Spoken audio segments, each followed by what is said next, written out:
വരണ്ട Arabian peninsula രാജ്യമായ UAE-യിൽ കനത്ത മഴ അസാധാരണമാണ്. എന്നിരുന്നാലും തണുത്ത ശൈത്യകാലത്ത് അവ ഇടയ്ക്കിടയ്ക്ക് പ്രദേശത്ത് സംഭവിക്കാറുണ്ട്.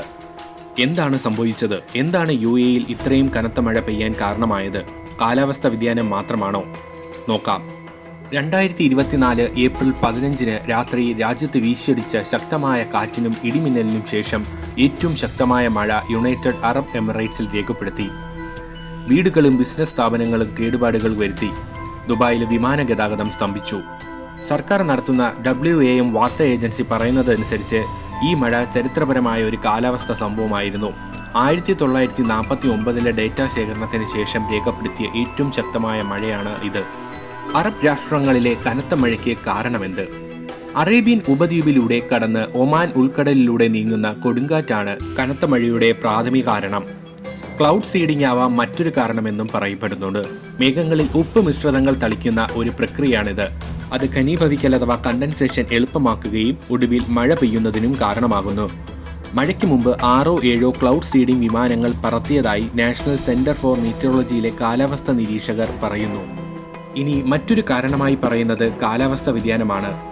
കുതിച്ചുയരുന്ന ആഗോള താപനിലയും സംഭവത്തിന് പിന്നിലാകാമെന്ന് ചില വിദഗ്ധർ അഭിപ്രായപ്പെടുന്നു.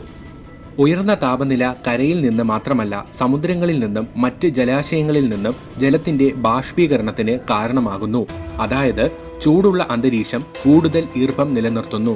ശരാശരി താപനിലയിൽ ഓരോ 1 ഡിഗ്രി സെൽഷ്യസ് ഉയരുമ്പോഴും അന്തരീക്ഷത്തിൽ ഏകദേശം 7% കൂടുതൽ ഈർപ്പം നിലനിർത്താൻ കഴിയുമെന്ന് പഠനങ്ങൾ കണ്ടെത്തിയിട്ടുണ്ട്.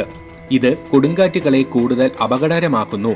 കാരണം ഇത് മഴയുടെ തീവ്രത, ദൈർഘ്യം, ആവൃത്തി എന്നിവയിൽ വർധനവിന് കാരണമാകുന്നു.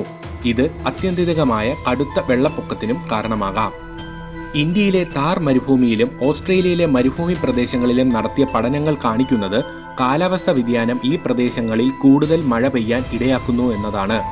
1850 മുതൽ ഭൂമിയിലെ ശരാശരി ആഗോള താപനില കുറഞ്ഞത് 1.1 ഡിഗ്രി സെൽഷ്യസ് വർദ്ധിച്ചപ്പോൾ കഴിഞ്ഞ 60 വർഷത്തിനിടയിൽ UAE-യിൽ ഏകദേശം 1.5 ഡിഗ്രി സെൽഷ്യസിന്റെ വർധനവിന് സാക്ഷ്യം വഹിച്ചു. വ്യാവസായിക വിപ്ലവത്തിന് ശേഷമുള്ള താപ ട്രാപ്പിംഗ്, ഹരിതഗൃഹ വാതക ഉദ്വമനം വർദ്ധിച്ചതാണ് താപനിലയിലെ വർധനവിന് പ്രധാനമായും കാരണം. എന്നിരുന്നാലും കാലാവസ്ഥാ വ്യതിയാനത്തിന് ഏതെങ്കിലും പ്രത്യേക കാലാവസ്ഥാ പ്രതിഭാസം ആരോപിക്കുന്നത് വളരെ ബുദ്ധിമുട്ടാണ്.